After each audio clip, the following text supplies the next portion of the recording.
Josh has an unenviable streak going. I believe we're at 9 straight games. So, Nick, we'll start with you. Who do you have?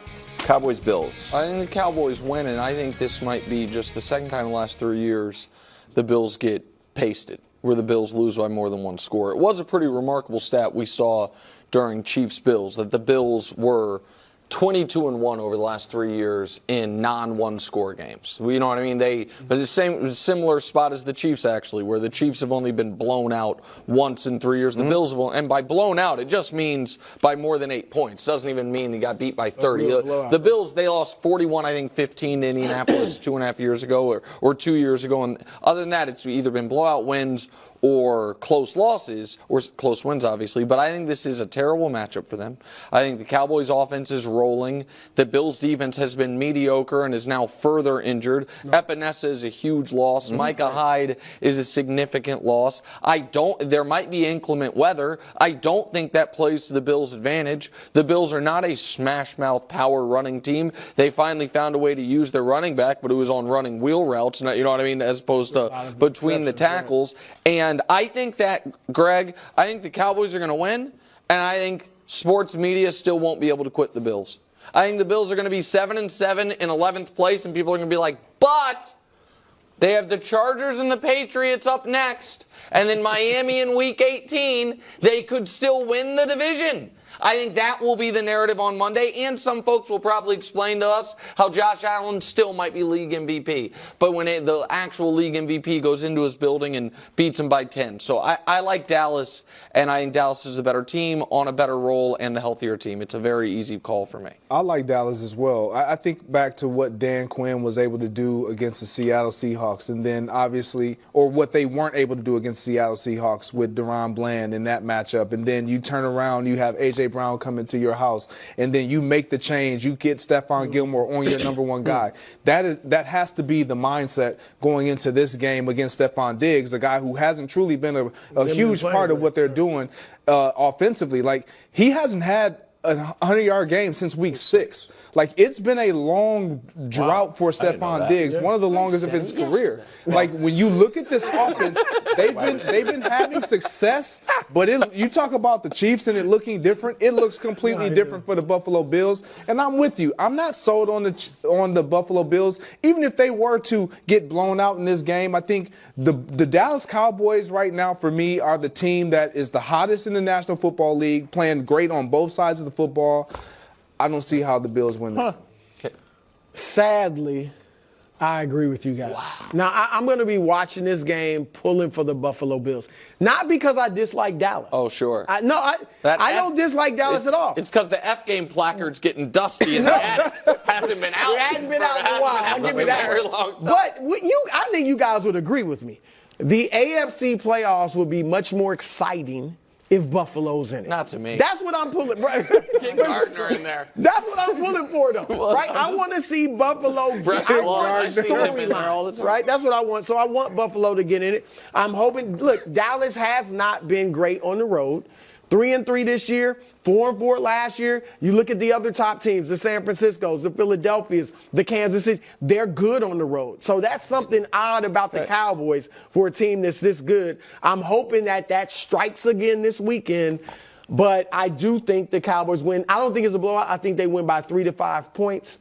But I do think Cowboys. All right, so quickly, because I have my finger on the pulse of sports media. Oh, yeah, that's it one feels of the like things. Everybody is picking the Cowboys. Oh, no. Yet Vegas has the Bills. Yeah. I don't think everybody's picking the Cowboys. I hope Vegas is right. I think this show is. A lot of people. I've seen a lot of stuff. Can I just real quick? May I ask Brew a question? I know we have then we got to go very, very fast. Brew, because if the Cowboys win, they will once again still. It's not a win over a team above 500. I know. Because Buffalo drops to 7-7. Do I make the schedule? No. They can? Do I make the schedule? Do I draw the records? Will this be a great win? The records are figment of my imagination. Will this be a great win? Yeah. They are in the I still consider Seattle a good win. Even if they keep losing, they are in their gauntlet. Oh. They're in the gauntlet. They're in their gauntlet. So this will be a good win. Because he's worried Seattle might beat Philly this week. They're going to. No. You got to Time now for a segment so hot, my grandmother puts it in her soup and calls it medicine. It's upset alert. Grandmother puts that in her soup? As we've gone disgusting. over, my grandmother passed away and it's fictitious. So please don't. And it's not funny. I'm sorry. Greg, you're up first.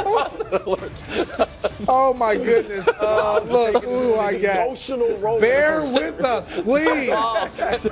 Oh, I got the Chicago wow. Bears. Yes. and Bear with us. Wow. I was about my grandma. Please, bear with us. I just said, bear with us. Bear with us. Okay, I'm bearing. Since the injury, since coming back off of injury, Justin Fields is playing a lot better. His chemistry with Luke Getsy, his offensive coordinator, they're figuring it out. They're understanding, you know what, we got this guy on the perimeter named DJ Moore. We should probably just get him the ball as many times as we possibly Makes can. sense. When they do that, they have success. Not just throwing the ball in the air, but getting him in the running game as well. Cole Kmet, we know what he's able to provide. But the real reason I love this defense.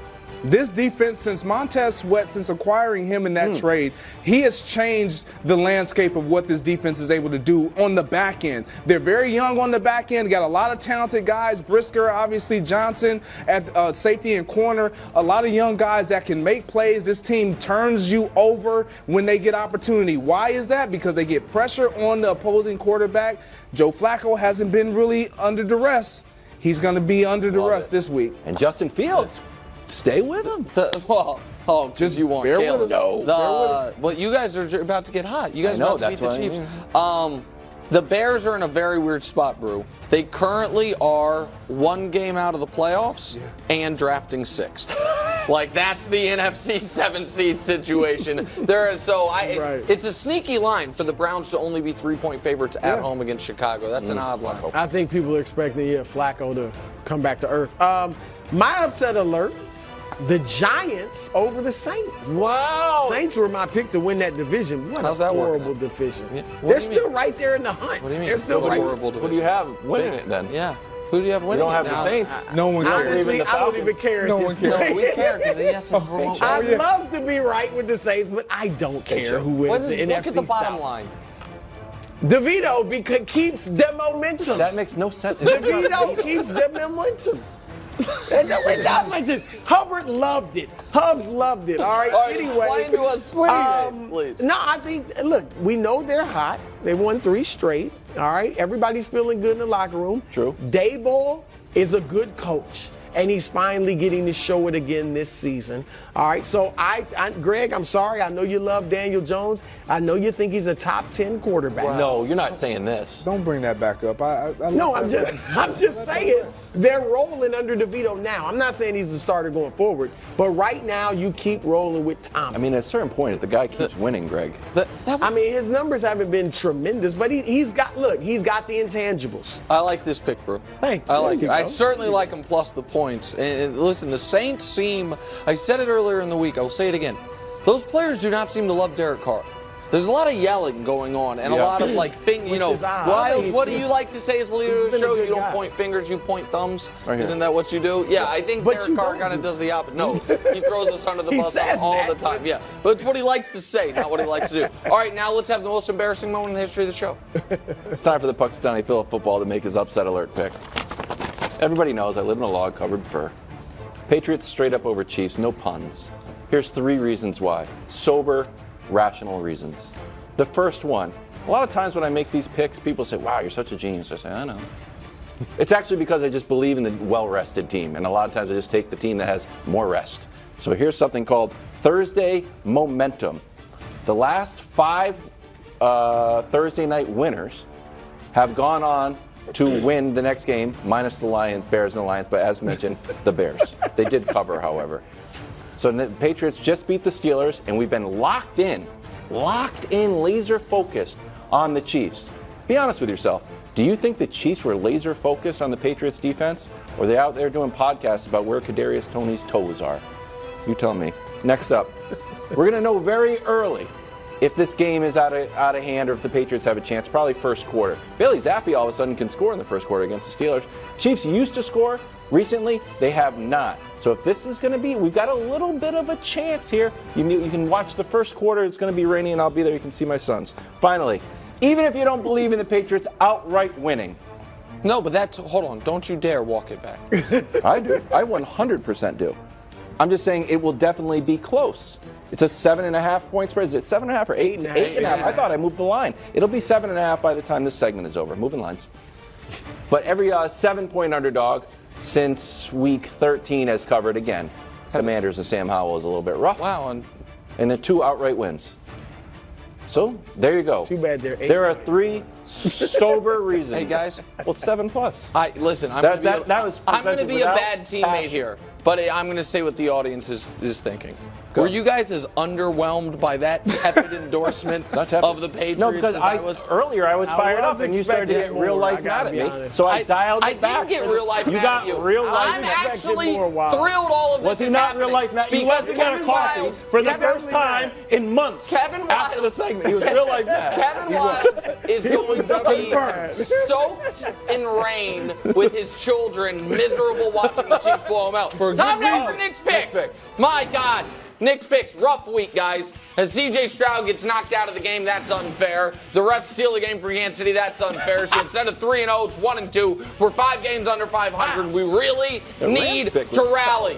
Let's go. You know how we rally? Bake Show. Get 3.5. Give me a break. This is a 2017 game in some direction. Baker's fourth quarter drives have been legendary already this season. The Giants' loss was alarming for the Packers. And Baker, unlike Jordan Love, actually used to the cold. Grew up in the cold. The cold. Played in Cleveland all the time. I don't care what the weather's like in Green Bay.